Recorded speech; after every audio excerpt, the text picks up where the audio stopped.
Fucking bird again. Where is he?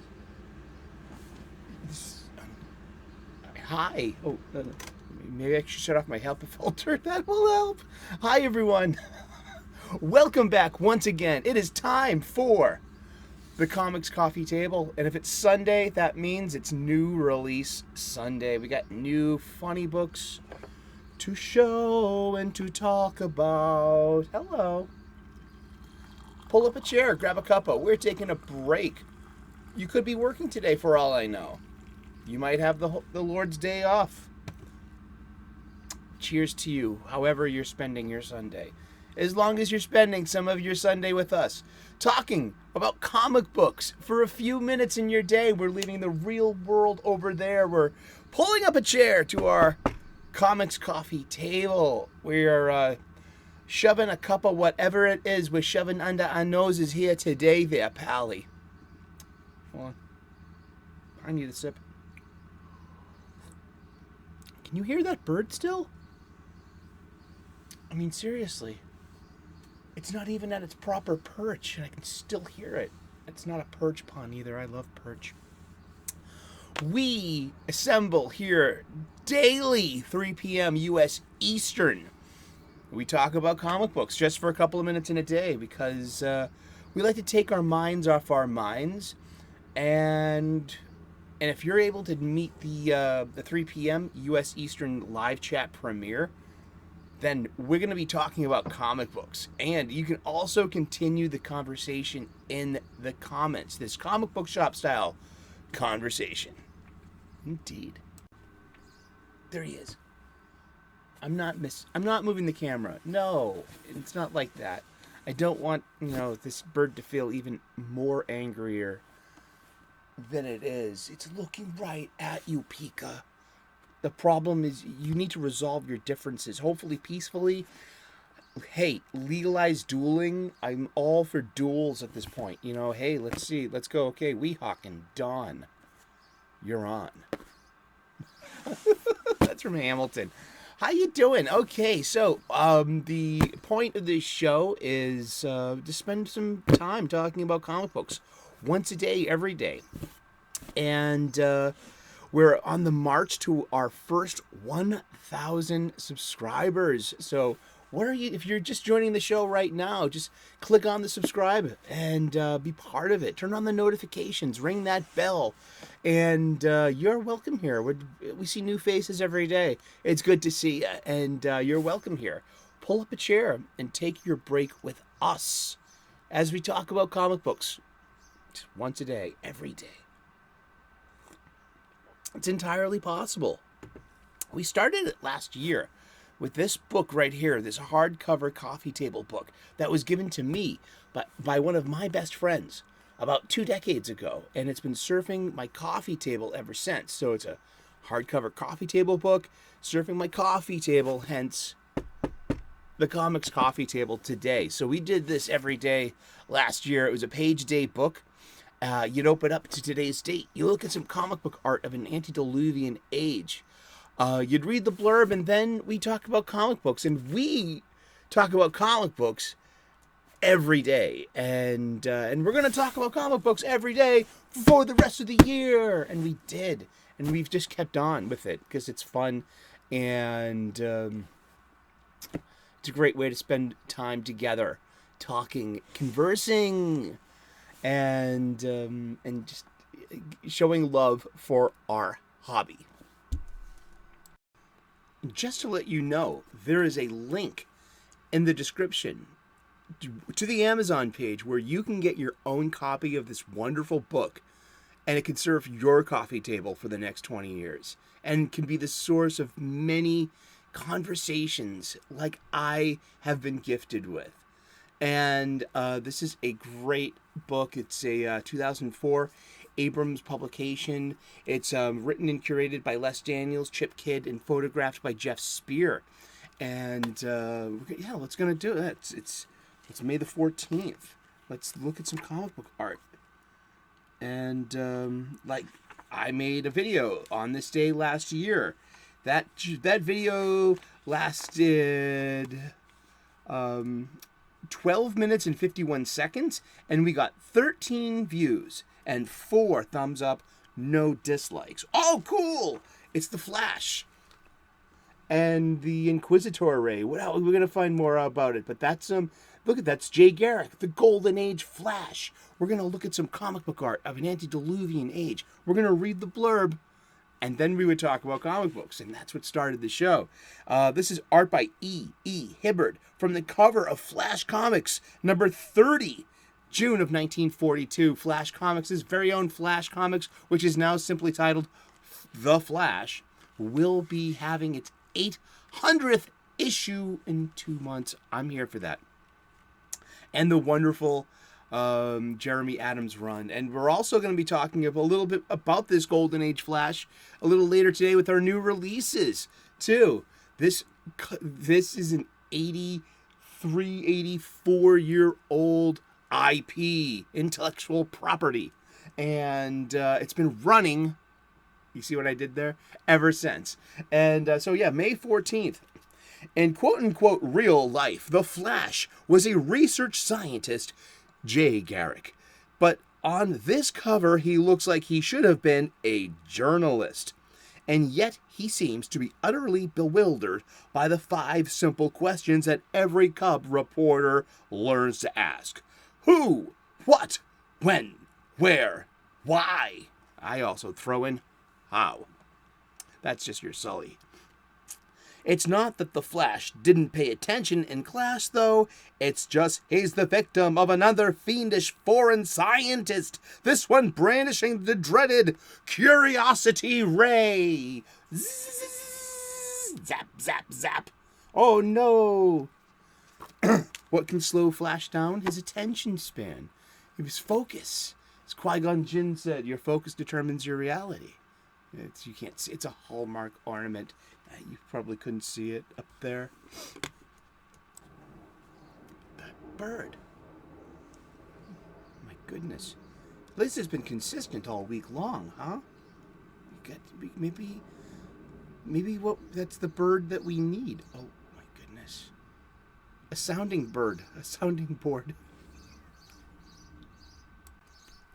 And then the other part of the show is about we're trying to get you to get back to your local comic book shop if you haven't already. See, I was on a break from comic books, and so the people that invited me into their YouTube comic book creator community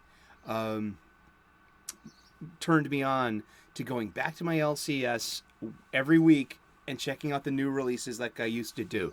And with their suggestions, my heart is healed a little bit towards DC Comics, and I'm buying their superhero titles, which we'll see today. Yeah, I love getting new releases. And so, yeah, I am going to my comic book shop at least once a week, spending maybe like $25 a week. That's $100 a month, and isn't that like $1,200 a year? I mean, this is how, and this is just. Am I a whale, or am I at least a dolphin? Do I at least have porpoise? Shut up, bird. Also, while you're at your local comic book store getting your new releases, pick up some bloody supplies. You know you need them. I do. I'm reboxing, reboarding, rebagging my entire collection. I need new supplies all day long. I'm not getting them from my online supply chain. But you know, the one with the free shipping and the built-in movie network. I could be getting a price break. I could be getting the Mylars that I wanted. I could be buying quantity, stuff like that. But no, I voluntarily will pay the retail markup in this case. Why? It's not because I'm naive. That's a completely different matter. It's because I want to help keep my local comic book shop open and a viable, local, thriving business. I mean, our local businesses that have made it through lockdown 2020 and beyond, we need to, they're for us to shop and peruse their shelves and to give them our patronage. I mean, there are plenty of big box stores, and they're very handy, I guess. I live in a city. We don't have many big box stores. Those are like, it's kind of suburban, and we do now, but there were like always just like there were department stores in town, and then there were like the malls and stuff, and where are we going with that? I don't know, but I know we're going to. Thank you, Bird, and it's isn't that your job to keep the show on track? So I'm getting my supplies there, my boards, my bags, and my boxes. I'm going to short boards now because I'm getting older, and those boxes get heavier the older I get. I had some acid-free backing boards, one side coated. I got these bags. They say resealable, so okay. That's viva la difference. And I've got old comic books that I gotta keep putting bags and boards on. We were just talking about the Flash. I'm a huge Flash fan. Flash fact. Like seriously, look at that cover. I mean, I like that. This is that's from last week. That's from last week, Sully. That doesn't count. Yes, it does. This one's from last week, and I just wanted to spend just a minute with it because if you recognize Overstreet here, guide, because you watch the show, and if you're new to the show, while I'm reboxing, reboarding, and rebagging my entire collection, I'm getting my head around a facet of our hobby that I kind of neglected all this time, and that is the price guide. And this is great. I'm getting it every year going forward.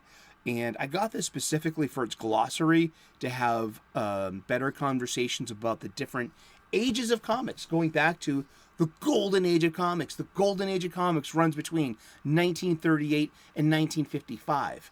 But that's even disputable according to the Overstreet comic book price guide, which says there's an atom age between 1945 and 1955. And so that the golden age runs from 1938 to 1944? I mean, have you ever heard of the atom age? I mean, seriously. But I got this in the glossary so I can wrap my head around the copper age and the modern age. Apparently, the modern age of comics has been going on since 1993. That we're in some nebulous catch-all modern age of comics. But that is what the book says. Until there's more proper definitions, these are the industry standards. Yes, these are industry standards. The 10-point rating scale, that number that's on the top of your slab. Well, hello, I'm getting my head around stuff like that. I don't have any slabbed comics. I like to read comics. I guess like having a slabbed comic would be like, I don't know. It's its own thing. People love them. I mean, I just because I don't have any yet doesn't mean it's not my thing. But I like to read comics. I'd rather spend my money on a readable copy of something, and that's where the value is for me. But while I'm going through these, I'm seeing like, oh, what kind of condition are they in? This 20-year accumulation of funny books, and what are they worth? And so something such as like Infinite Crisis number 5, you're like, oh wow, if this was a 9.2, it would be worth $35 for the first appearance of the third Blue Beetle, Jaime Reyes. Well, Jaime Reyes actually, his first appearance was earlier, but his as Blue Beetle with the Scarab, he's got a movie coming out too. Ba ba ba ba, and I'm like, oh wow, hey, look at that. So I'm finding it's great to be finding these little gems in your own comic book collection. So these Overstreet guides are really good, and I feel they're worth it. Again, there are links in the description to their Amazon pages where you can get your own copies and you can play along at home. Seriously, and let us know if you find something like wicked valuable. So I got this, which is basically for New Comic Book Day last week. And it's a really nice comic book. I just want to say it's a glorified advertisement for this. Another Overstreet guide coming out. And there we have Billy Tucci's She right there. Uh-huh. I wonder if that's Billy Tucci's art. Totally. And I need my glasses. Or I need to see this when it comes out. Billy Tucci did this Overstreet guide, and he signed this for me. That was awesome. But, I mean, it wouldn't surprise me if you didn't know about this free comic book from Free Comic Book Day. Not a lot of places got it. I feel blessed that I chose one LCS to go to on that Saturday, last week, Free Comic Book Day. The first Saturday in May. Check your calendars. And because I really wanted this. And for this reason, this is a great history of comic books as a comic book. Sometimes it's like it's a little chintzy or cheesy or just, we've seen this before. We have our, it's like it's a lot like Scott McCloud's Understanding Comics. But this is great because it's telling the history of comic books. And through just like look at these pages. It's like it's art through art. This is an explaining art through style and individual style and of era and of time. I mean, there's so much to this publication, to this comic book. There's a lot in here. I'm just like, this is dense. This is going to take a little while to read, and I'm lucky for it. And I would, if you can get your hands on this, you should really try. But it's the Free Comic Book Day, Overstreet Comic Book Price, the Overstreet Guide to Collecting Comic Books. Free, and I wouldn't think it would not have been popular. Because this is engaging to me intellectually as like for being a fan of being a comics fan. Like there's a lot to it. Like this, I love the history of comic books, and this, for me, is going to be time well spent. So yeah, let's get to the new comic books. Why don't we? Here's the bag. What's in the bag? It's the ubiquitous Comic Book Shop-Style brown paper bag that we all get our funny books in. Yay, funny books. And I hope you're having a good day, and I hope you're clobbering your problems and not being clobbered by them. Let's see. What did we get this new release day?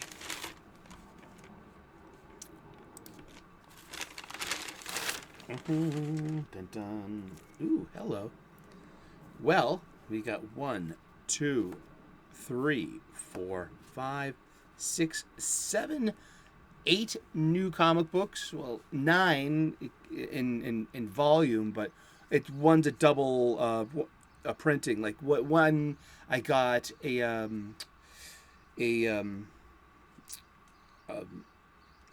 was it an Indiegogo. One of the crowdfunding ones came in yesterday, and like, oh, cool. So it has 2 copies. One is I'll just show them to you. It's Rift Rider, and so yeah, it came. This is its cover, and this is a variant cover. That's cool. I read it, and it's really fun. And we have friends of friends, so in our YouTube communities, and so I know Piper through the memes of destruction, and Fizz, and they were at the end of their crowdfunding. They were almost there to their goal, and Fizz had hey, check out Piper's book. Rift Riders, and I did, and so I was and then it was great because right at the end it got over the hump, and here I hold it in my hand. It's fun, and it's about a trio of time space hopping young people in space. Yeah, I love those kind of movies. Young people in space. Yes.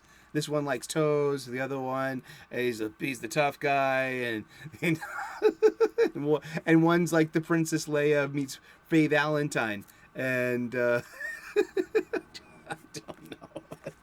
It's cute, and I liked it. Yeah, and hopefully I'll get to kick this over to a young person, because I think it's fun. It ends on a nice cliffhanger, and it asks for a second issue, and demand, dictates that when it comes to these independent comic books. So this is like, I've supported independent art. This came with like a backpack too, like one of those light backpacks you see the kids with. It's like a sack with like the strings are on are your arm loops and stuff. I've never had one before, but it came with that. It came with some stickers and cards, like trading cards. Trading cards, like these kind of cards. I choose you, Pika. You know I do. Aw. Next comic book. Alrighty. Did you sort these? No? Okay. Well, then let's do a reverse sort. I got this one just because I like Sean Gordon Murphy, and I want to support people. I want to buy comic books. I want to, and I'm not the biggest White Knight universe fan. I don't know anything that's going on in this book. I tried to read it. It's fine, and it's not. It's just Sean does the cover art, and this is. I hear that Clay McCormick is local to my neighborhood, I guess. Because that's what the one of the people at the LCS, one of the staff said. Oh, good, Clay McCormick. He's local. He's a friend of ours. And Katana Collins is I believe is Mrs. Murphy, and so it's Mirka Andolfo does the art, and we have a Sean Murphy cover. Just like, I'm a big fan of Sean Murphy and his style. So this is will I get issue 2? Probably not, but hey, I bought a new funny book. Yay. And that's what it's about. I mean, being a comic book fan is about, you need to take chances. You need to buy, this looks familiar. Will I like this? I'll only find out. Like, I picked up, there was a Gotham Academy one with a Batman and an alternate Robin on it. And then I saw the credits. And Becky Cloonan wrote one of these stories. I found out recently that she's blocked me on Twitter for whatever reason. Hey, I'm a bad person. That's all I know. I've been put on a list, and I've been virtually taken care of. I've been thinking about burning some of her comic books. Yeah, why not? But what about the other people involved?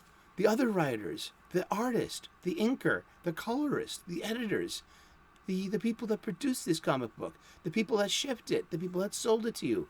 What about all of them? Aren't they getting caught up in your needless petty revenge scheme by wanting to set this harmless comic book afire on your hibachi grill in the back in a safe manner? But I'm like, but that's like, it's like to me, that's just like a thought experiment.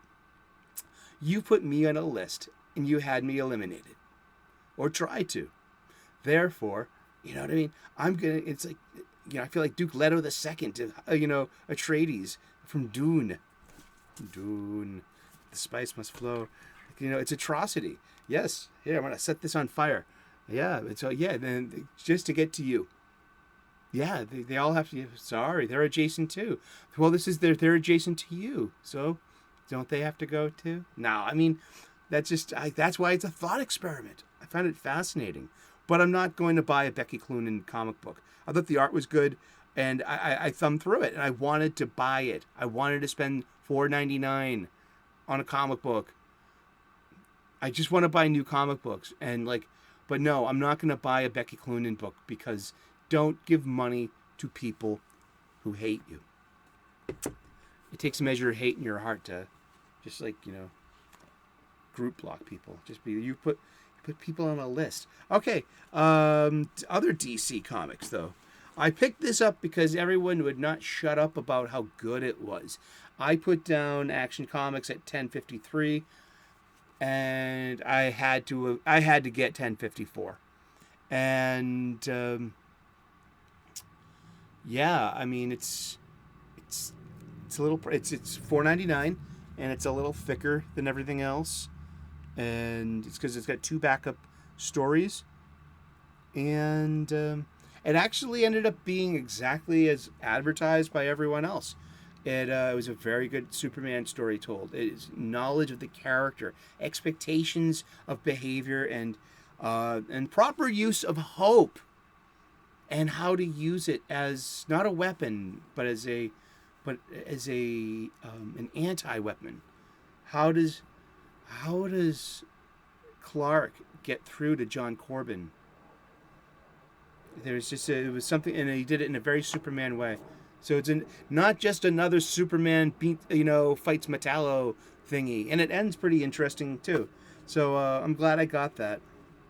Speaking of Jay Garrick at the beginning of the show, we've got Stargirl: The Lost Children, issue 6 of 6, and with art by Todd Knock. This was a fun book. This is leading into different places, specifically a Young Justice Society book, which I am looking forward to. That's gonna be fun. Yes. Oh, see here, I heard good words about Spirit World here. Alyssa Wong has me blocked on Twitter. Maybe because I said something not negative, but critical about Danny Rand being replaced as Iron Fist on Marvel, and she was the incoming Marvel writer on that, and that makes me a bad person. I've known Danny Rand all my life. Seriously, I grew up with Iron Man and Power Man and Iron Fist, rather. And, I mean, I can't say anything about that. I'm a bad person. I've been put on a list, and I've been eliminated. It's a thought experiment, right? I mean, it's just Twitter. But how am I supposed to buy that? I mean, I heard someone in the live chat just this week saying Spirit World was pretty good. How am I supposed to buy this? I'm not going to buy it. I mean, but hey, so like file that under that, gee. But yeah, so Stargirl. Yeah, we have like the emergence of Jay Garrick. Remember, like he had we're gonna find out like what happened to Jay Garrick. They're and Joan, that they had their memories tampered with. They forgot that they had a daughter. And but oh my gosh, he's just like one splash page after another of just huge action. And I like that they keep having like reintroductions to keep naming the characters. There are so many different characters in here. Each one basically a golden age, because I think like Betsy Ross and Molly Pitcher, those are real golden age superheroes back then. But everyone else, like Quiz Kid, Ladybug, John Henry Jr., Cherry Bomb, The Boom, they're all I think they're all new. And but look at this splash page. This was just so good. There were a couple of pages like that in there. Todd Knock is just amazing. I just have been saying it's been killing it. Look at Courtney dancing, jumping from panel to panel with all of these characters, all of this fight in the background. Look at those. That's 8 dynamic sequential panels, and then boom, lands into hitting the big bad. Very Buffy-like. I really, really enjoyed this. Like, look at this splash page. Knock is killing it. Love this. I hope Todd Knock's on Young Justice Society. That would be cool. Also, I got Green Lantern issue number 1. Big fan of Green Lantern. This is Jeremy Adams from The Flash moving over to Green Lantern, and this is a really good issue number 1. Tells a good story, makes you want more. Great info dump. It starts in medias res, and in Hal Jordan's new circumstances, and it's fun and it's good, and I'm a huge Green Lantern fan. In brightest day and blackest night, no evil shall escape my sight. Let those who worship evil's might beware my power, Green Lantern's light. Da-da! Bang, as Jay would say, from Jay and Silent Bob. We've got a couple left. Let's see. I've got Nemesis Reloaded 5 of 5. This ends so well, in dovetailing itself into, just into other things, and I'm looking forward to where it all began in Wanted Seek Boom. Oh gosh, I read Wanted back then, in Serial.